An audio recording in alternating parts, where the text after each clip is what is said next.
Le quatrième groupe, si vous voulez bien gagner vos sièges. Merci. Et nous avons le privilège d'avoir des invités de marque. Merci, merci.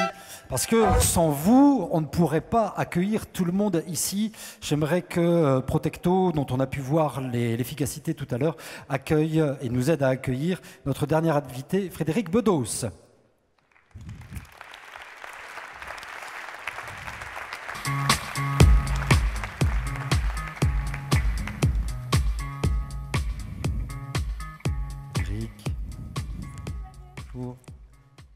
Je suis super bien accompagnée avec Samir et Fabrice.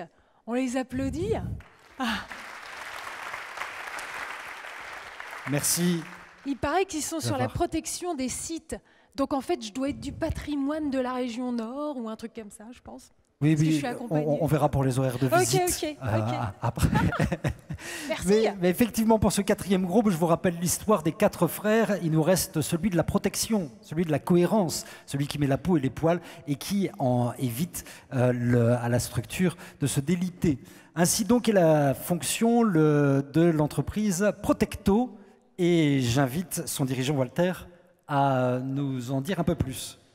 Parce qu'il y a une différence, Walter, pardon, on en avait discuté tout à l'heure, il y a une différence entre protéger les personnes et protéger les sites, comme Frédéric vient de nous le rappeler. Voilà, merci Emmanuel, effectivement. Bonsoir à tous, Michael Ximénez de la société Protecto. Je suis cofondateur et associé, mon associé est dans la salle, je le salue, Arnold Fouquet. Oui, la différence, Emmanuel, c'est que Protecto n'est pas encore une société de protection rapprochée. Protecto est une société de sécurité des biens et des personnes. Donc, en fait, Protecto est une société qui vous propose des prestations avec des enjeux de sécurité des entreprises. Alors, ça peut être sur du bâtiment industriel, ça peut être du BTP, et aussi pour sécuriser des événements, pour passer un événement tranquille, comme on est en train de le passer ce soir. Les projets de Protecto, c'est aussi de devenir un centre de formation, surtout concernant à l'heure actuelle, malheureusement, les nouvelles menaces. Et Protecto, c'est 30 salariés, 15 ETP, et on pense d'ici 3 ans être à 100 salariés. Merci beaucoup, bonne soirée. Michael, merci. Merci. Alors effectivement, messieurs, merci. À tout à l'heure, certainement. On aura peut-être encore besoin de vous. Merci de nous avoir aidé à accueillir Frédéric Bedos, qui est une enfant de la région, originaire de Roubaix, et qui, tout à fait récemment, a descendu, monté, enfin certainement dans les deux sens, les marches de Cannes, glissé sur le plateau de Deauville également, avec un reportage, enfin une série de reportages. Un film. Ouais. Sur ces gens qui entretiennent la beauté du monde. On en parlait tout à l'heure. Oui, je comprends. Bon, ça tombe bien. Oui, très bien. Effectivement, moi, je suis un peu un entrepreneur spécial, mais un entrepreneur tout de même, parce que j'ai créé une ONG, mais une ONG d'information. Ça s'appelle le projet Imagine. Et donc, avec cette ONG, je réalise des films qui répondent tous à une ligne éditoriale un peu originale. On fait ce que j'appelle du journalisme avec espérance. Et je pense que ça fait la différence. Parce que je pense qu'aujourd'hui, le journalisme nous met le moral dans les chaussettes quand même, les 3/4 du temps. Et pas que le journalisme d'ailleurs, les médias en général, le monde de la télévision surtout, parce que c'est quand même la télévision qui a le plus de spectateurs, le plus d'audience, le plus d'impact. Et en fait, les 3/4 du temps, on est inondé d'images hyper violentes, de nouvelles hyper anxiogènes. Et donc, c'est un peu une caricature du monde qui nous est déversée jour après jour. Et sans s'en rendre compte, ça grignote l'espérance dans nos cœurs. Et ça, c'est très grave parce que comment est-ce qu'on va agir, jouer notre rôle dans la société si finalement on n'y croit plus ? Et donc, il faut savoir que la moyenne dans le monde, pour regarder la télé, c'est 5 heures par jour. C'est la moyenne. Donc en fait, voilà, on est comme ça, jour après jour, mois après mois, baigné dans ces mauvaises nouvelles, dans cette caricature du monde qui donne l'impression que tout le monde est moche, qu'il n'y a que des crapules en fait, et que tout est foutu. Alors que c'est pas vrai. Et ça, c'est une bonne nouvelle. Oui, tout n'est pas rose, mais tout n'est pas foutu, et surtout, en fait, le monde est à notre image. Finalement, si nous sommes de plus en plus de gens à se lever le matin en se disant « j'ai envie de donner le meilleur de moi-même », de facto, le monde change. Donc c'est vrai qu'il y a cette nouvelle à partager, cette espérance à partager, et cette idée en fait du projet Imagine m'est venue de l'histoire justement de ma famille. Ma famille qui vient donc d'ici, du nord de la France. On a eu une petite maison d'abord à Croix, puis après à Roubaix. Et mon père était quincaillier, tenait une petite quincaillerie de famille, rue de l'Épeule, à Roubaix. Et donc, des gens tout simples, des gens qui nous ressemblent. Ils n'ont pas le porte-monnaie de Bill Gates, ils n'ont pas le cerveau d'Einstein, mais ils ont un cœur énorme. Et voilà que, eh bien, sur leur chemin, ils ont croisé comme ça des enfants qui avaient déjà eu des destins difficiles, qui avaient donc, du coup, ils souffraient souvent de traumatismes. Ils avaient aussi des parcours de vie voilà, chaotiques, et puis certains étaient très handicapés. Là, vous voyez une photo avec certains de mes frères et sœurs, et voilà, donc il y a ma sœur Hélène qui est de Bangalore, Inde du Sud. Sur son dossier, il était marqué qu'elle était trop foncée. Vous savez, on n'oserait plus marquer ce genre de choses aujourd'hui sur un dossier noir sur blanc, hein, et pourtant. Et puis, vous voyez ma petite sœur Cathy, qui est toute blonde là, qui est née sourde, qui a été martyrisée pendant les 5 premières années de sa vie. Et du coup, elle n'était que violence quand mes parents ont décidé de l'accueillir. Et puis, on voit qu'elle couvre du regard mon petit frère Gaston. Gaston qui vient du Cameroun et qui était tombé dans un feu quand il était tout petit et qui a perdu son visage, qui a perdu un œil, qui voit plus que quelques dixièmes avec l'autre œil, donc quasiment aveugle. Et en même temps, on voit dans cette image énormément de joie. Énormément de joie parce que, voilà, ils ont eu la chance eh bien, de tomber sur ce couple, Marie-Thérèse et Michel, mes parents, qui ont décidé de les sauver, qui ont décidé de porter un regard d'espérance sur leur vie, là où la société les avait condamnés, et qui, grâce à ce regard d'espérance et surtout à un torrent d'amour et de tendresse, eh bien, les ont relevés, les ont sauvés. Il faut savoir qu'au bout de l'aventure, mes parents auront comme ça recueilli, accueilli, ouvert les bras à une vingtaine d'enfants venus du monde entier. Et ça, c'est ici, dans le nord de la France.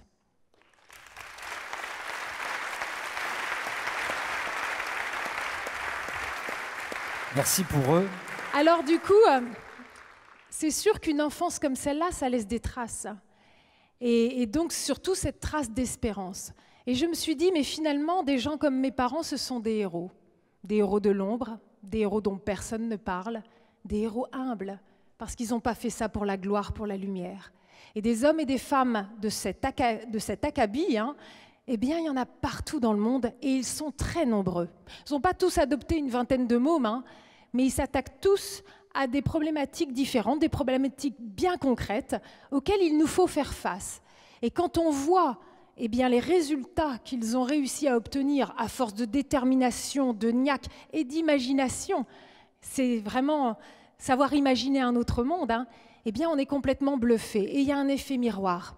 On se reconnaît chez ces hommes et ces femmes et on est encouragé, on a le cœur qui se regonfle d'espérance, on comprend que tout est possible et on n'a plus qu'une envie, c'est de se lever de son fauteuil pour à son tour agir. Donc, aujourd'hui, le projet Imagine, cette ONG d'information, l'idée c'est d'utiliser la puissance de feu des médias, et notamment de la télévision, pour aller diffuser à grande échelle, partout dans le monde, ce message d'espérance, et ainsi créer un grand mouvement d'action.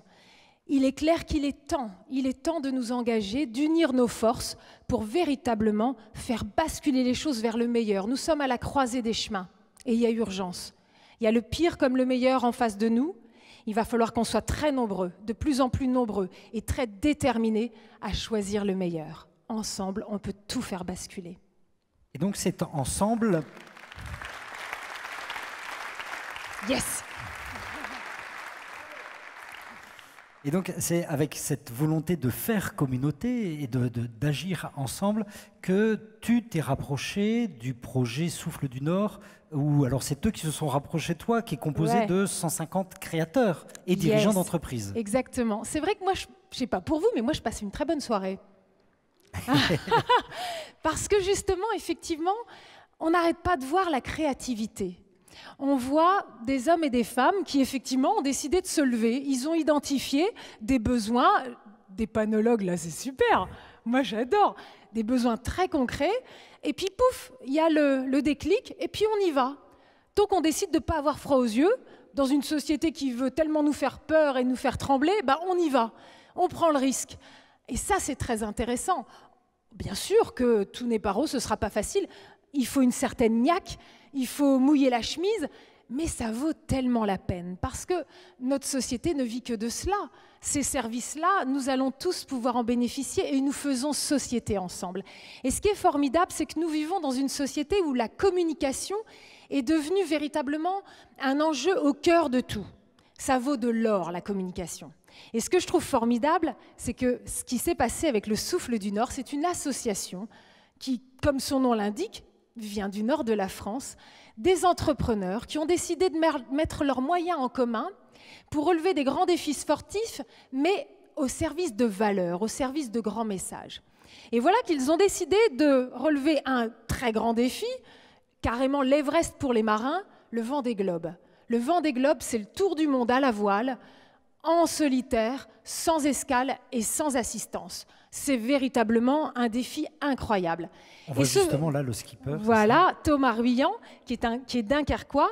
Et en fait, ce Vendée Globe, eh bien, normalement, c'est réservé qu'aux très grosses entreprises qui peuvent mettre beaucoup d'argent sur la table pour avoir une très grande communication, parce que le Vendée Globe, c'est une des courses les plus médiatiques au monde. C'est plus médiatique que le Tour de France, par exemple.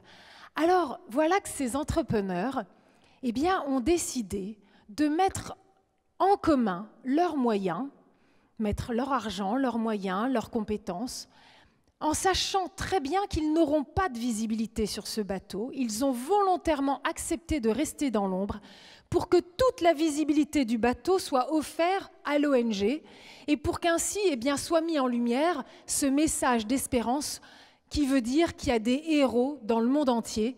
Ce sont des hommes et des femmes qui nous ressemblent et nous sommes appelés à réveiller le héros qui sommeille en nous. Et donc, c'est le symbole du colibri, du chacun fait sa part. Et donc, toute la voile, il n'y a que ce colibri qui est mis en valeur. C'est absolument unique, ça ne s'est jamais produit. Et encore une fois, c'est le nord de la France qui se lance dans cette aventure. Je trouve ça au top. Vous voyez pourquoi il fallait la protéger. Merci. Merci Frédéric. Ça vaut de l'or. Ça vaut de l'or. C'est moderne, c'est innovant et c'est au service du plus grand nombre. Et je crois que ça, c'est vraiment... Et c'est ça un vrai entrepreneur. Parce qu'une entreprise, c'est quoi? C'est une société déjà dans laquelle on doit faire famille humaine. Parce que à l'intérieur de cette société, qu'est-ce qu'il y a? Des hommes et des femmes qui sont aussi des familles. Et donc, il va falloir produire de la richesse ensemble. Et cette richesse, c'est pas que de l'argent. Il va falloir transformer l'argent en richesse et non pas juste en argent. Et effectivement, aujourd'hui, on voit bien que le message ne peut plus être juste un message financier, un message juste économique. Les jeunes ne viendront pas dans vos entreprises si vous ne mettez pas du sens. Et c'est merveilleux comme ça, parce que c'est maintenant qu'il faut mettre du sens plus que jamais, en premier. Et là, effectivement, on est en train de voir se lever une nouvelle société. Et qu'est-ce qu'on va apprendre dans ces sociétés? On va apprendre à s'aimer. Et c'est pour ça que j'aime beaucoup ce que André-Paul Leclerc a dit tout à l'heure.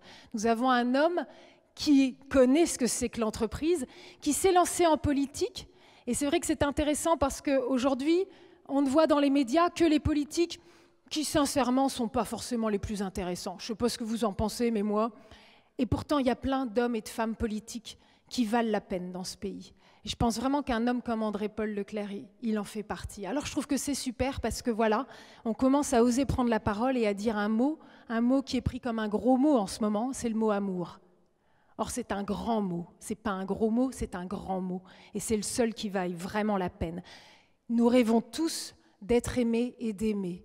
Alors maintenant, il ne va pas falloir en avoir honte, il va falloir le prendre comme un étendard et il va falloir apprendre à nous aimer. Merci. Merci Frédéric. J'invite le lauréat suivant de ce dernier groupe à venir nous raconter comment il peut nous aider à nous aimer mieux et surtout à nous retrouver, puisque c'est une question de lien et de déplacement pour être sûr de ne pas se perdre. Je pense à WeConnect avec Yacine. Anthony. Bonsoir. Non, Christophe. Raté. Christophe. Vous êtes combien? Ça grossit de jour en jour. On est toujours plus nombreux aujourd'hui. On est 14 dans la société, 4 cofondateurs, Jonathan, Yacine et Anthony. Anthony qui est juste là. Tout d'abord, je voulais vous remercier pour ce très très beau témoignage que vous venez de faire à tous ces entrepreneurs ici présents. Et moi, je vais vous parler d'un sujet qui, je suis sûr, va vous passionner. C'est la gestion de flotte automobile. Alors, il y a peut-être effectivement quelques-uns parmi vous qui, comme nos clients, sont amenés à gérer des véhicules, donc à savoir un parc de 500 véhicules, par exemple, qui va représenter un budget de 3 millions d'euros sur une année, donc ce qui est énorme.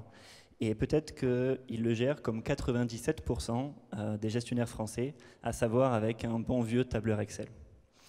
Et ce tableur, il a bien sûr ses avantages, mais également ses inconvénients, les erreurs de saisie, des informations manquantes. Eh bien, rassurez-vous, vous n'êtes pas seul.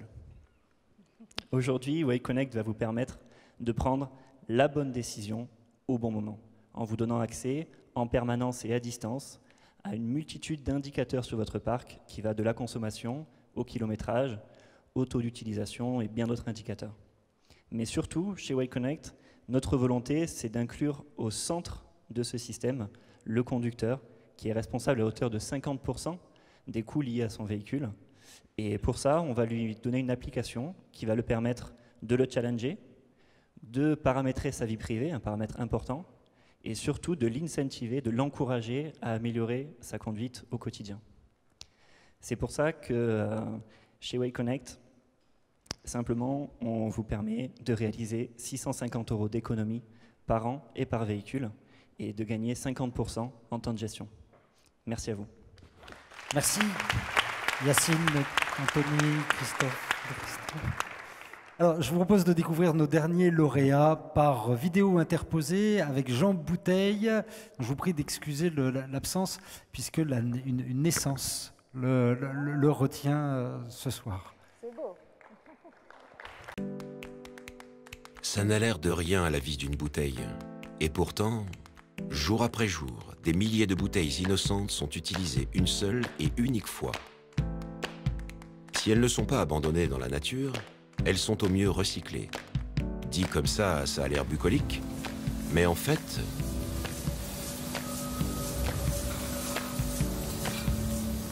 Tant d'énergie dépensée pour une bouteille qui avait à peine servi.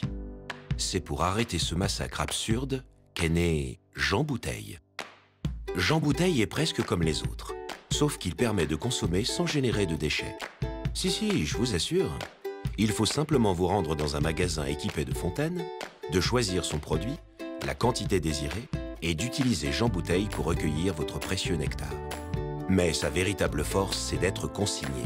Vous payez le liquide et la bouteille de manière séparée. Une fois vide, vous n'avez plus qu'à la ramener en magasin pour récupérer votre consigne et en avoir une autre, toute propre. Et voilà, comme ça vous consommez sans générer de déchets. Ça n'a l'air de rien, la vie d'une bouteille. Et pourtant, Jean Bouteille, n'achetez que l'essentiel. L'activité de IN, à l'origine, c'est le diagnostic immobilier, donc réglementaire, c'est-à-dire les diagnostics qu'on réalise dans le cadre d'une vente ou d'une mise en location d'un bien immobilier. L'amiante, le plomb, le gaz, l'électricité et le diagnostic de performance énergétique, le DPE. Et depuis quelques années, on a essayé de développer des activités sur le métier de l'amiante et plus là sur le milieu tertiaire ou industriel. EIN appartient à un réseau de franchises, donc le réseau Exim. On a 2 personnes donc, sur le pôle administratif. On a une personne qui s'occupe du démarchage commercial à proprement parler et on a 6 techniciens qui réalisent l'ensemble des repérages et des diagnostics immobiliers. Alors le territoire sur lequel on intervient est clairement défini puisqu'on travaille dans le cadre d'un contrat de franchise. Et donc c'est le département du Nord avec une petite enclave sur l'arrondissement de Saint-Omer. Alors je pense que la principale motivation, ça a été une vision de développement de l'entreprise. Et voilà, j'avais juste envie de franchir le pas, de prendre les décisions et d'amener cette équipe vers le EIN de demain.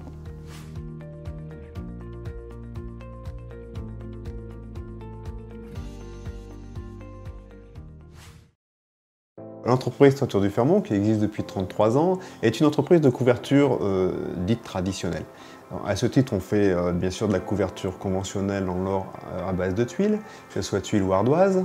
On fait également de l'étanchéité en feutre bitumé. On fait aussi beaucoup de zingueries en plateforme. Nous intervenons beaucoup pour créer des verrières et apporter du confort, de la luminosité à nos clients. Nous avons au jour d'aujourd'hui 7 collaborateurs plus un apprenti. Ça nous permet de faire 3 chantiers en parallèle et en permanence. Alors les clients de Dufermont Toiture sont principalement à 70% environ du client particulier. Nous travaillons également avec 4 architectes en prescription et en extension de maisons, soit neuves, soit existantes. Et nous travaillons également avec 2 ou 3 foncières qui gèrent des bâtiments publics.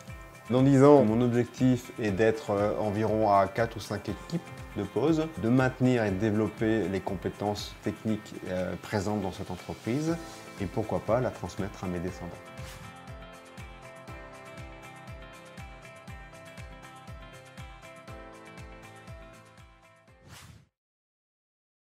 L'activité de Corrosia, c'est de l'inspection anti-corrosion et soudure. Donc tout ce qu'on fait, c'est le contrôle métal et on donne la conformité à tout type d'application de l'industrie, soit bateau, nucléaire ou aussi des ouvrages d'art. Nous inspectons tout type de matériel, de petites pièces de quelques centimètres jusqu'aux des bateaux de 200 mètres de long, des pipes, des tubes, où il y a le métal, nous on est là. Les principaux clients de Corrosia, c'est des donneurs d'ordre, donc de manière notamment dans le nucléaire, les maritimes, les navals ou les militaires. Corrosia est une équipe de 4 personnes, donc notamment des techniciens, inspecteurs et aussi des experts dans le domaine de l'anticorrosion et les contrôles non destructifs. Ce qui me passionne, c'est vraiment donner une valeur rajoutée d'expertise à mes clients.